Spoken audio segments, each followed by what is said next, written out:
pretty deep.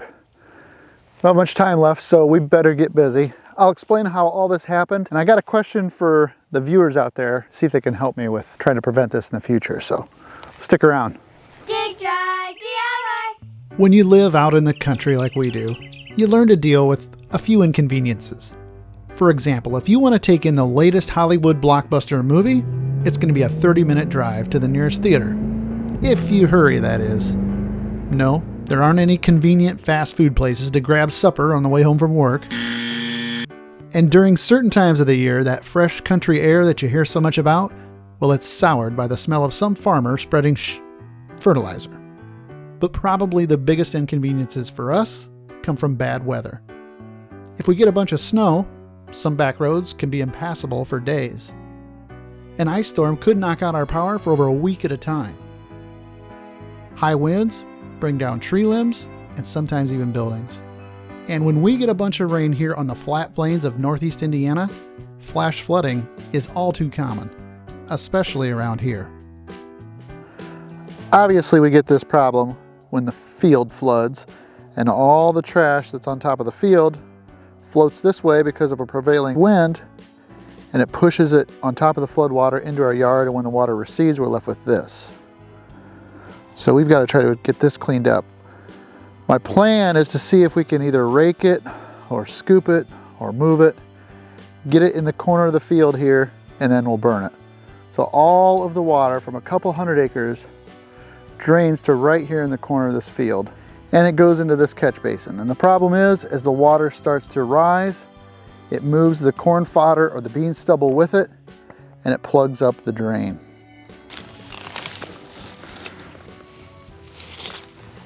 See, there's a drain.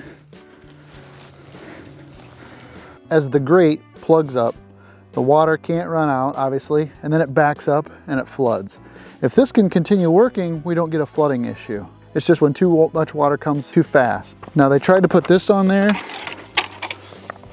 and what happens is that gets plugged up as well, and it just doesn't do any good. So I come out here and I tip that over and open it up a little bit, and that's what drained the water out. So as Kara's getting some of the loosest and finest stuff out here, we have tried to rake this before, we've tried to use my power broom, and we found one thing works better than anything else to get the stuff out of here.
Trying to get the majority of it up off the yard so that it can dry out. Because what happens is this stuff lays on the grass and then it stays wet. It can't dry underneath it. It starts to kill the grass or it starts to mold. I'm using the steer brakes to help me steer left and right. When you're pushing down with the front loader, sometimes it's hard to steer. Your wheels are a little bit off the ground. And that's where the steer brakes really come in handy. One of the things we have to do as an expense of living in the country, I guess, if you live out here, this is the stuff you got to deal with. But so here we are the next night, and well, this thing plugged up again because it rained again and brought more field trash down here. So I'm going to see if I can get it freed up and let this drain out before it gets any fuller.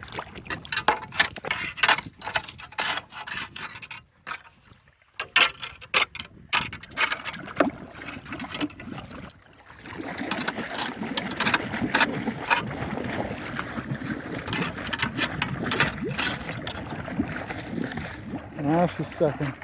So my question to you viewers is, do you have any suggestions for solutions to this issue? This happens everywhere around here. All the ditches get full of this field trash and it plugs up the catch basin drain grates. My brother's house, somewhere, there's the lid. This one was plugged up and flooded the road. And there's been folks that try to put little cages around them to keep the debris out. The cages just get plugged up. Everything gets plugged up with this field trash. It like mats and knits itself together, and it becomes quite an impermeable problem to deal with. So I've had some ideas on what I could do to maybe help make this work properly, but I don't want to reinvent the wheel. If there's something out there that I'm not aware of that could help keep this from plugging up as it starts to move a lot of water and a lot of debris right towards the drain, I'm all ears. So here's what I'm thinking. Something that floats. This lid doesn't need to be heavy cast iron. Nobody's driving on these, or we can avoid them. But let's say we attach something that floats to a lid, and I put these stakes here just to signify rods that could be going down into the ground or right on top of the lid.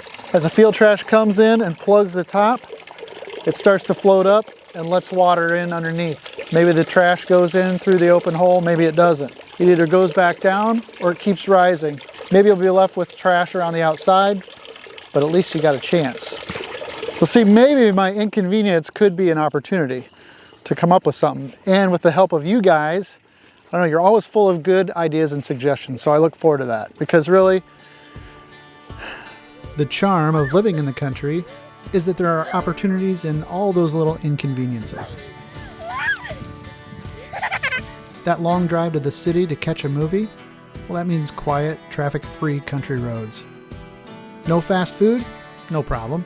I'll take a hearty home-cooked meal over a Big Mac any day. Yeah, sometimes it's a little stinky out in the country, but that's an opportunity to talk about where our food comes from.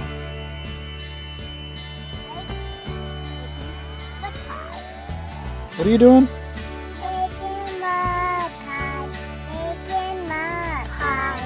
And as far as the bad weather, well, that can make for some of the best opportunities of all.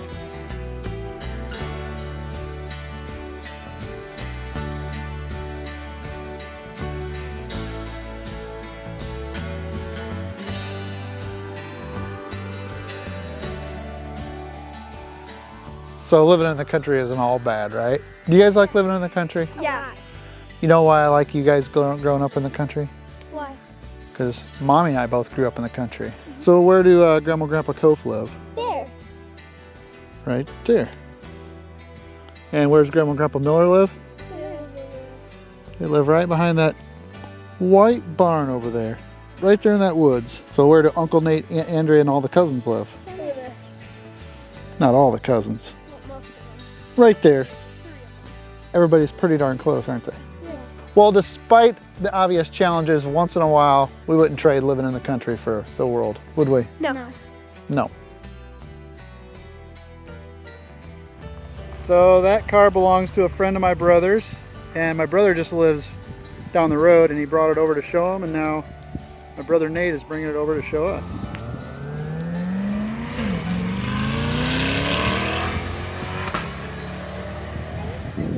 Thanks for raking.